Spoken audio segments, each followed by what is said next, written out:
வணக்கங்கள், வாழ்க வளமுடன். நான் உங்கள் டிஎன்ஏ மற்றும் பிரசன்ன ஜோதிடர் சுப்ரஜா சுரேஷ்குமார். இன்னைக்கு நம்ம ஜூன் மாத பலன்களை பற்றி பார்க்க போகிறோம்.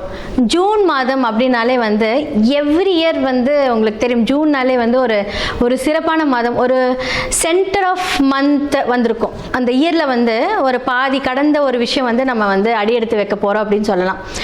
என்னடா இப்படின்னு திரும்பி பார்க்கறதுக்குள்ள நம்ம ஒரு 6 மாதம் கடந்துட்டோமா, 5 மாதம் முடிஞ்சுதா, 6வது மாதம் வந்துட்டோமா அப்படிங்கிற ஒரு நிலைப்பாட்டுக்குள் நம்ம அடியெடுத்து வைக்கக்கூடிய ஒரு மாதம். ஸோ இந்த ஜூன் மாதம் என்ன ஸ்பெஷல் அப்படின்னு பார்த்தீங்க அப்படின்னா, குரு பெயர்ச்சி வரப்போகுது ஜூன் 2ஆம் தேதி. ரொம்ப ஒரு சிறப்பாக எதிர்பார்க்கக்கூடிய ஒரு குரு பெயர்ச்சி இதுன்னு சொல்லலாம். ஏன்னா இவ்வளோ காலகட்டத்தில் எல்லா விதமான பிரச்சனைகள், எல்லா விதமான சங்கடங்கள், ஒரே தீர்வான முடிவு குரு பார்வையினால் அது சரியாகும் அப்படின்னு சொன்னால் அது எல்லாருக்கும் ஒரு ஹாப்பியான ஒரு விஷயம். பொதுவாக ஒரு சனி பயிற்சி அப்படின்னாலே எல்லாருக்கும் ஒரு பயம் கலந்த ஒரு பிரச்சனை வரும். ஆஹா, சனி பகவான் நமக்கு என்னடா பண்ண போறாரு அப்படின்னு. ஆனால் குரு பயிற்சி வரும்போது எவ்வளோ கஷ்டமாக இருந்தாலும் குரு நம்மளை காப்பாற்றிடுவார் அப்படிங்கிற ஒரு தன்னம்பிக்கை எல்லார் மனதிலையுமே இருக்கும். இந்த மாதம் பார்த்தீங்கன்னா ஜூன் மாதத்தில் நம்ம மேஷம்லேருந்து மீனம் வரைக்கும் நம்ம பலன்களை பார்க்க போகிறோம்.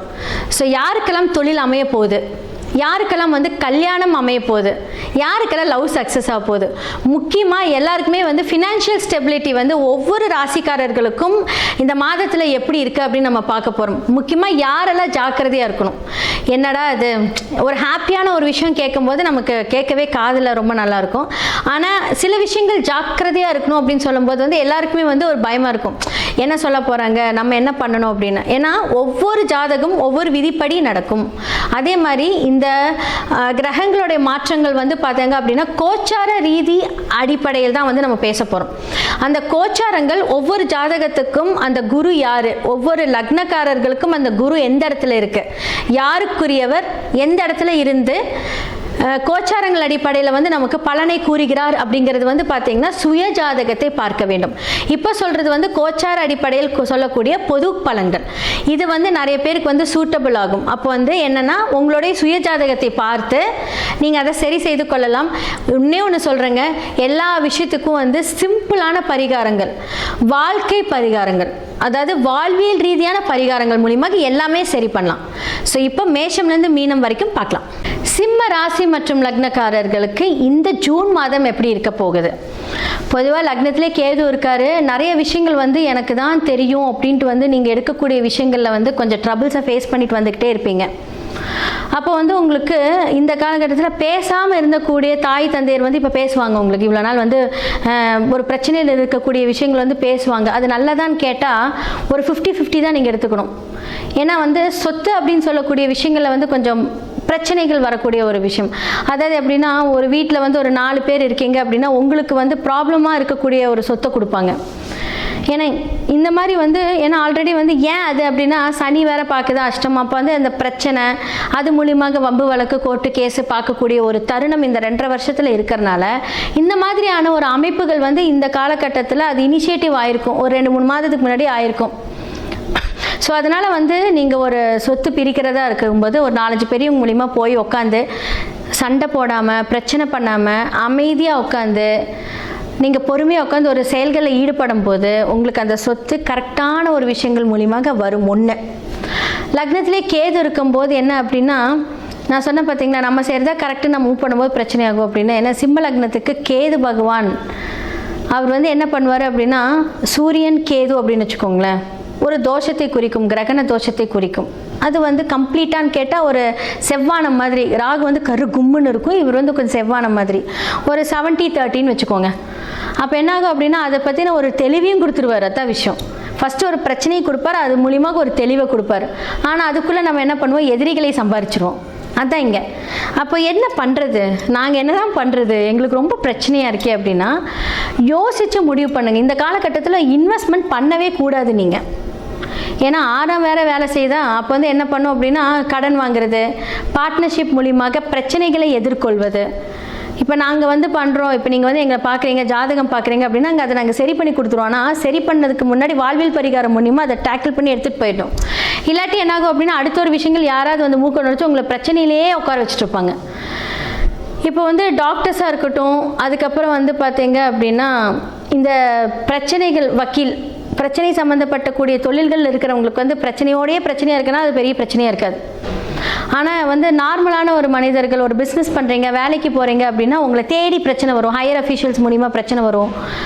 அப்போ வேலை சம்மந்தப்பட்ட இடத்துல வந்து பார்த்தீங்கன்னா உங்களோட மேனேஜ்மெண்ட் மூலிமா உங்களுக்கு ஒரு நெருக்கடிகள் கொடுக்கக்கூடிய ஒரு காலகட்டம் இந்த காலகட்டம். எனக்கு நல்லதே நடக்காதா, நம்ம என்ன தான் பண்ணுறது அப்படின்னு வந்து யோசிச்சுட்டு இருப்பீங்க. நான் என்ன சொல்கிறேன் அப்படின்னா, இந்த காலகட்டத்தில் கொஞ்சம் பொறுமையாக இருங்க, அதுதான் நல்லது. திடீர்னு எந்த ஒரு முடிவுமே வேண்டாம். முக்கியமாக வந்து பார்த்தீங்கன்னா உங்களோட பார்ட்னர்ஸ் கிட்டே, ஒரு தொழில் பார்ட்னராக இருக்கட்டும், உங்களோட வீட்டில் இருக்க பார்ட்னராக இருக்கட்டும், கொஞ்சம் மரியாதையாக கொடுத்து நீங்கள் பேசி அதை வந்து ஒரு ஹேண்டில் பண்ணிங்கன்னா அந்த பிரச்சனைலேருந்து தவிர்த்துடலாம். ஏன்னா அவங்க தான் உங்களுக்கு ஹெல்ப் பண்ண போகிறாங்க. நீங்கள் அவங்கள ஒருவேளை ஒரு டாமினேட் பண்ணுறீங்க, அவங்களுக்கு மரியாதை குறைவாக ஏற்படுறீங்க அப்படின்னா அதுவே ஒரு பெரிய சாபமாக மாறிட்டு இருக்கும். உங்களால் அந்த ஒரு என்ன சொல்கிறது, ஒரு நிம்மதியான ஒரு வாழ்க்கையை வந்து இருக்கவே முடியாது. அப்போது இது எல்லாமே வந்து என்னடா இவ்வளோ ஹார்டாக நான் சொல்கிறேன்னு நினைக்காதீங்க. இதுதான் வந்து சிம்ம ராசி மற்றும் லக்னக்காரர்களுடைய வாழ்க்கை. இப்படி தான் இருக்கும் ஜென்ரலாக. அப்போ நம்ம வந்து அந்த ஒரு கம்பீரம், கெத்து இதெல்லாமே வந்து என்ன தான் வந்து சூப்பராக இருந்தாலுமே உங்களுக்கே தெரியும், சிம்மம் என்றாலே வந்து சூரியன் வந்து எவ்வளோ அடிபட்டு போயிடுச்சு அப்படின்னு தெரியும் உங்களுக்கு. ஏன்னா அந்தளவுக்கு வந்து கொஞ்சம் இப்போ நேரம் சரியில்லைன்னு தான் சொல்ல முடியும். அப்போ அந்தளவுக்கு வந்து ஒரு ப்ராப்ளமாக இருக்குது. எவ்வளோ பிரச்சனை பண்ணாலும் அந்த பிரச்சனையை சந்திச்சுட்டே இருக்கிறவங்களுக்கு வந்து அது ஒரு ரெகுலாரிட்டி ஆகிருக்கும். ஆனால் எல்லாத்தோட மனித வாழ்க்கையும் வந்து பிரச்சனையிலே இருக்குன்னு சொல்ல முடியாது. சில பேர் வந்து அமைதியாக போவீங்க, அவங்களுக்குலாம் பிரச்சனை தேடி வரும்போது நீங்கள் ரொம்ப டிப்ரெஷன் லெவலில் போயிடுவீங்க இல்லையா, அதுக்காக நான் சொல்கிறேன்.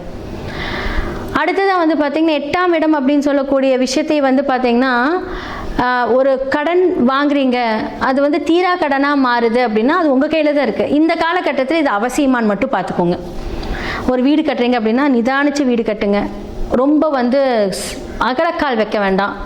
அடுத்தது இதெல்லாமே வந்து உங்களை காப்பாற்றக்கூடிய ஒரு விஷயந்தான். இதெல்லாமே யாரையாவது நம்பி பணம் கொடுக்கறது, எனக்கு ஒரு 1 லட்ச ரூபா கையில் இருக்குது, நான் வட்டிக்கு கொடுக்குறேன், என்னால் டைரெக்டாக கொடுக்க முடியாது, நான் உங்கள்கிட்ட கொடுக்குறேன் அப்படின்னா அங்கே தான் நீங்கள் மாட்டுவீங்க. யாரை நம்பி வந்து கையெழுத்து போடுறது, இதெல்லாமே வந்து டாக்குமெண்ட் ரீதியான ஒரு பிரச்சனைகள் வந்து உங்களை நீங்கள் எதிர்கொள்ள போகிறீங்கன்னு அர்த்தம். ஸோ என்னென்னா கொஞ்சம் சூட்சமமாக உங்களோட லைஃப்பை நீங்கள் எடுத்துகிட்டு போங்க, எந்த பிரச்சனையும் வராது. அமைதியாக இருக்கிறதே உங்களுக்கு வந்து ஒரு பெரிய பரிகாரம் தான் இந்த காலகட்டத்தில். ஸோ அதனால் இதெல்லாமே கொஞ்சம் பார்த்து உங்களோட லைஃப்பை மூவ் ஆன் பண்ணிட்டு போங்க, லைஃப் ரொம்ப நல்லா இருக்கும். மேஷம்லேருந்து மீனம் வரைக்கும் இந்த ஜூன் மாத பலன்கள் யாரெல்லாம் ஜாக்கிரதையாக இருக்கணும் அப்படின்னாலும் நான் சொல்லியிருக்கேன்.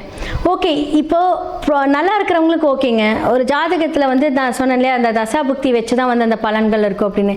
எதன் மூலியமாகலாம் தீர்வு காணலாம் அப்படிங்கிற ஒரு பரிகார செக்ஷன் வந்து இப்போ நான் வந்து கொடுக்குறேன். ஜெம்ஸ்டோன்ஸ் போட்டிங்க அப்படின்னா இதோட அதிர்வலைகளை குறைக்கலாம். ஒன்று, நியூமராலஜி மூலியமாக உங்களுடைய நேம் சேஞ்ச் பண்ணணும், உங்களுக்கு ஃபேவரேட்டான அந்த நம்பர்ஸை வந்து சூஸ் பண்ணி கொடுக்கணும். 100% எவ்வளோ பெரிய கஷ்டங்கள் இருந்தாலும் அந்த கிரகத்தை நம்ம கட்டுப்படுத்தலாம். 27 நட்சத்திரங்களும் நமக்கு கெட்டது பண்ணாது, எல்லா கிரகங்களும் நல்லது பண்ணாது, எல்லா கிரகங்களும் கெட்டது பண்ணாது. உங்களுடைய சுய ஜாதகத்தில் யார் எப்படிங்கிறத பார்க்கணும். யாரெல்லாம் பிரச்சனை கொடுக்குறாங்களோ அவங்கள வந்து கட்டுப்படுத்தி, யாரெல்லாம் உங்களுக்கு பெஸ்ட்டாக இருக்காங்களோ அவங்கள வந்து நம்ம ஆக்டிவேட் பண்ணுறோம். அதை வந்து வைப்ரேஷன்ஸ் தான் இது எல்லாமே. ஓகே, நம்ம ஒரு ஸ்டோன் போட்டால் நம்ம லைஃப் மாறுமானா மாறிட்டுருக்குங்க. நிறைய பேர்த்தோட வாழ்க்கையை மாறிட்டுருக்கு. நாங்கள் வந்து பார்த்திங்கன்னா அவ்வளோ சூப்பராக பண்ணி கொடுத்துட்ருக்கோம். அடுத்ததான் வந்து பார்த்திங்கன்னா நியூமராலஜி மூலியமாக நிறையா மாற்றங்கள்.